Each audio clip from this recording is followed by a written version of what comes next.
No momento atual que nós vivemos hoje, em que há uma instabilidade em todos os meios da nossa sociedade, em decorrência de decisões que são tomadas muito mais ligadas por fatores ideológicos, por questões políticas, por meio da justiça, que tem causado uma certa angústia, que pode levar à depressão e que também pode levar ao desespero e causar até mesmo surtos psicóticos, psicológicos, que podem levar pessoas a cometerem atos extremos.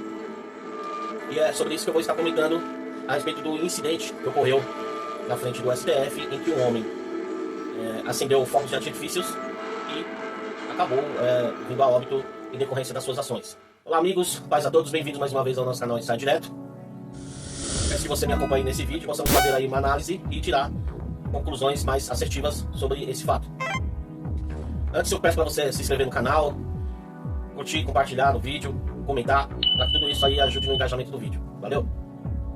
Pois nós tivemos aí na semana passada aquele fato que ocorreu no STF, na Praça dos Três Poderes, em que um homem que saiu de sua moradia, da sua residência em Santa Catarina, no Rio do Sul, alugou uma kitnet em Brasília, estava morando em Brasília, e que acabou indo até a sede do governo, e ali ele cometeu as ações que já foram vistas aí em vários vídeos, inclusive eu postei um vídeo aqui no canal assim que ocorreu os fatos.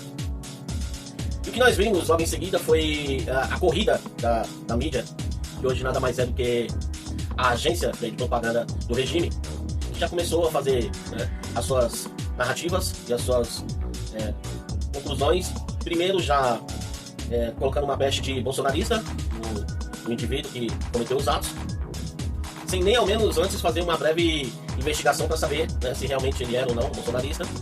E começou-se aí especulações se ele era um lobo solitário ou se ele estava agindo em conjunto com outras pessoas envolvidas.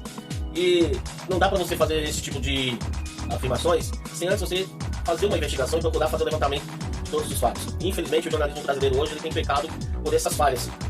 E se não tivesse hoje as mídias alternativas, como canais no YouTube que fazem uma investigação, e embora não sejam considerados como verdadeiros jornalistas, mas têm feito um trabalho muito mais assertivo do que as mídias tradicionais, que se preocupam muito mais em construir narrativas e defender aí uma ideologia.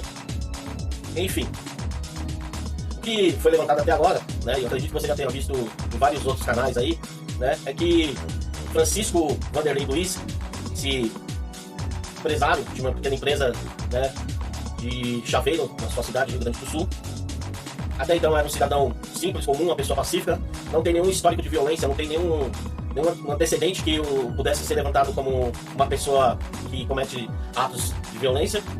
E essa pessoa saiu da sua região, foi para Brasília e acabou indo até a frente da Suprema Corte, do STF, onde ali ele acendeu fogos de artifícios e acabou vindo a óbito no momento em que ele atirava esses fogos de artifício. E aí a gente já começa a trabalhar aqui com alguns pontos que são extremamente relevantes.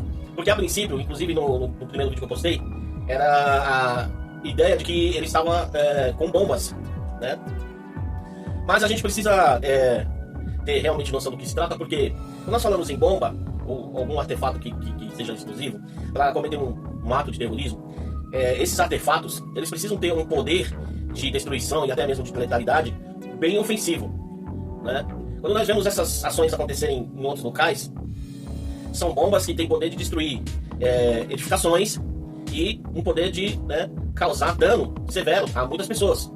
Quando nós analisamos o vídeo, e aí conseguimos perceber que na verdade se tratavam de rojões, de fogos de artifício, que eles têm muito mais um impacto sonoro de explosão do que realmente o poder de destruição, que é o caso que não acontece ali. O segundo fato que precisa ser levado em consideração é que o Francisco, no momento em que ele cometeu os seus atos, ele se preocupou em avisar as pessoas para que as pessoas se afastassem do local, para que as pessoas não fossem machucadas, que elas não sofressem nenhum tipo de lesão com aquelas ações que ele cometeu. Então um terrorista não teria esse tipo de preocupação. E aí, em seguida, nós vemos no momento que ele acende o segundo artefato, o segundo rojão, e ele acaba caindo com o rojão na mão, o rojão explode, e ali ele acaba vindo a óbito. Bom, primeiro, nota-se que ele foi uma pessoa que agiu no momento de total desequilíbrio emocional, psicológico, né? Uma pessoa que estava fora das suas condições normais, das suas faculdades mentais, e acabou, né, indo para esse ato de extremidade, de ir até a frente de uma instituição e atirar com esses fogos na frente da instituição. E aí a mídia começou com várias especulações.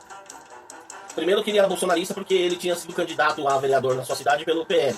Só que a sua candidatura se deu em 2020, e naquele momento, né, o Bolsonaro ainda não tinha se filiado ao PL. O Bolsonaro só se filiou ao PL em 30 de novembro de 2021. Primeira narrativa que já cai por terra. E eu acredito que você já deve ter visto isso aí em outros canais. O segundo é que havia um alvo, né, definido. De que ele gostaria, de que a intenção dele era de ir contra a vida de um dos ministros. Ora, não faz o menor sentido porque, primeiro, que os ministros não saem pela porta da frente do STF. Eles saem com seus seguranças em carros blindados pela garagem do STF. Então isso não faz nenhum sentido. Você não encontra os ministros andando pela frente, pelas calçadas. Mesmo que isso ocorra, eles vão estar sempre cheios de segurança. Então não faz o menor sentido levantar essa acusação. E segundo, se realmente fosse, né, uma ação terrorista a fim de causar danos, ele usaria artefatos com poder muito maior de letalidade do que fogos de artifício. Inclusive, o carro dele pegou fogo a poucos metros dali e estava cheio de fogos de artifício. Então, assim, não dá pra gente ficar levantando narrativas em cima de fatos assim que não tem a menor explicação. Porque vamos pensar que realmente ele tivesse a intenção de propagar aí um ato terrorista. Seria um carro com bombas de maior letalidade e ele não deixaria esse carro a metros de distância. Ele invadiria aquela área com aquele carro, talvez colidiria com o prédio, né, com o edifício do STF ali, para causar uma explosão de alto impacto que pudesse destruir parte desse prédio ou, né, o prédio completo, aonde ali sim ele, né, se mataria durante esse ato e provocaria muito mais mortes. Observe o horário que ele esteve no local, né, um horário que a possibilidade de ter muitas pessoas no local já era muito menor, porque a maioria do funcionalismo público sai 2 horas antes daquele horário. O atentado ocorreu entre as 19h30 e 19h40. E normalmente o funcionalismo público trabalha somente até as 5 da tarde, ou no máximo se estendendo até as 6. Embora houvesse pessoas ainda no local, mas era uma quantidade muito inferior do que poderia haver num horário comercial comum, né, que haveriam centenas de pessoas ali no local, e não foi isso que aconteceu. E aí a pergunta é, mas qual seria realmente a intenção do senhor Francisco? Ou como ele era conhecido como Tio França. Ao meu ver, ele era uma pessoa, né, que vinha protestando nas redes sociais. Inclusive, né, tem algumas mensagens dele que foram resgatadas do aplicativo de mensagem do seu celular. Eu vou estar postando para vocês agora. E o que podemos notar, né, é que ele era uma pessoa que estava completamente inconformada com as coisas que estão acontecendo no país, com coisas que nós temos visto acontecer todos os dias. Que eu me indigno, eu me inconformo, você também muitas vezes pode se indignar, pode se conformar, mas você não vai cometer um ato absurdo desses, né? Talvez pelo fato de muitas vezes você postar as coisas nas redes sociais e isso não chegar até de fato quem você quer que seja atingido pelas mensagens, que as pessoas que você manda essas mensagens, elas não vejam essas mensagens, pelo fato de a pessoa ser uma pessoa simples, não ter nenhum tipo de relevância. Ao meu entender, o que ele quis foi chamar um pouco de atenção para isso. E foi ali, né, fazer uma forma de protesto, mesmo sabendo que talvez ele correria o risco de ser preso, mas para que as mensagens que ele tem postado nas redes sociais tivessem relevância, tivessem alcance e chegassem, enfim, até as pessoas que ele gostaria que chegasse, que talvez fosse, né, os políticos, senadores, deputados, presidente da República e ministros do STF. É o que mais conseguimos aí compreender com as ações do senhor Francisco. No entanto, como infelizmente ele, né, acabou não sobrevivendo, não há como a gente responder todas essas questões, porque, né, somente ele poderia ter essa voz para responder. E aí, nós conseguimos ver em um vídeo, e com uma análise técnica que eu vou colocar para vocês, de que o senhor Francisco não tirou a própria vida. Mas ele acabou, né, sendo alvejado. E aí você acompanha nessa análise e depois você tira suas próprias conclusões. Não foi autoextermínio, como querem crer alguns. Basta-se analisar o vídeo. Eu sou Leôncio Coelho, advogado criminalista há mais de 24 anos e vou explicar detalhadamente o que de fato aconteceu na noite de ontem. Ao se verificar o vídeo que foi divulgado, um olhar técnico No meu caso, eu fui professor de medicina legal durante algum tempo na UESC, quando os bacharéis em direito ministravam o curso de medicina legal dentro do curso de direito na UESC, e eu tenho uma certa visão diferenciada. Veja só, quando o indivíduo chega à Praça dos Três Poderes, ele lança o primeiro artefato, facilmente se verifica, na estátua de Temis. Depois, ele, ao ser repelido pelos seguranças, lança mais um artefato, já é as duas explosões. Mais adiante, ele lança um terceiro artefato, um terceiro explosivo. Basta verificar o calor e o fogo que é lançado do objeto que ele tem à mão.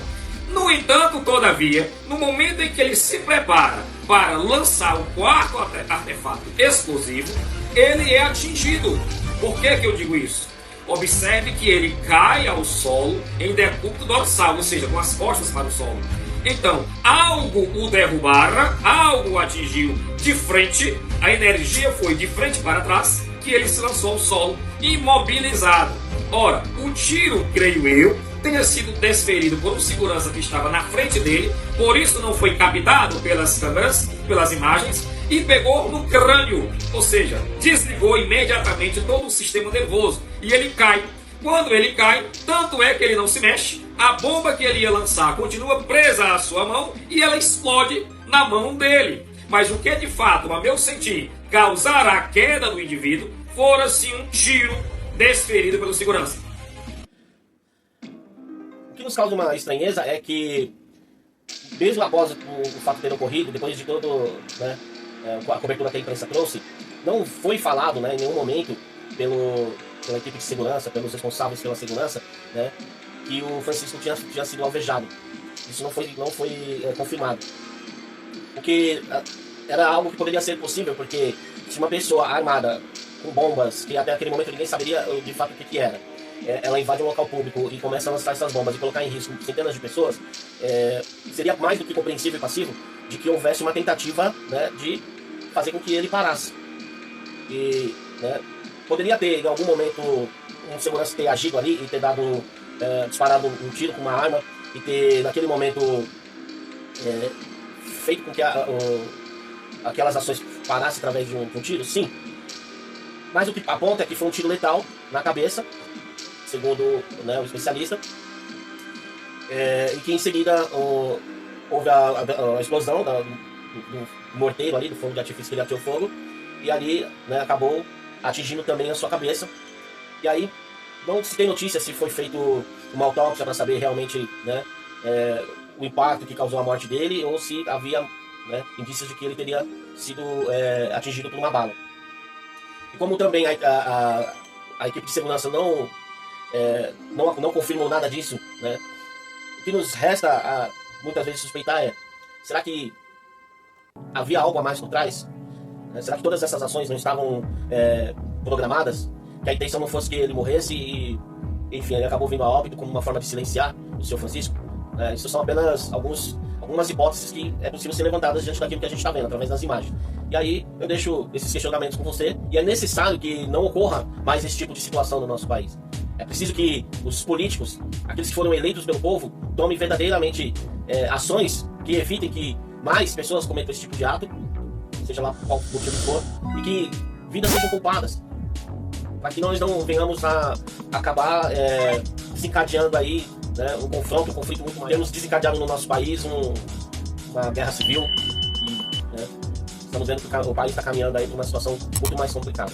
Ok? Então era isso que eu queria passar para vocês. Lembrando sempre que conhecimento liberta, informação é poder. Deus para a família. Até o próximo vídeo. Valeu.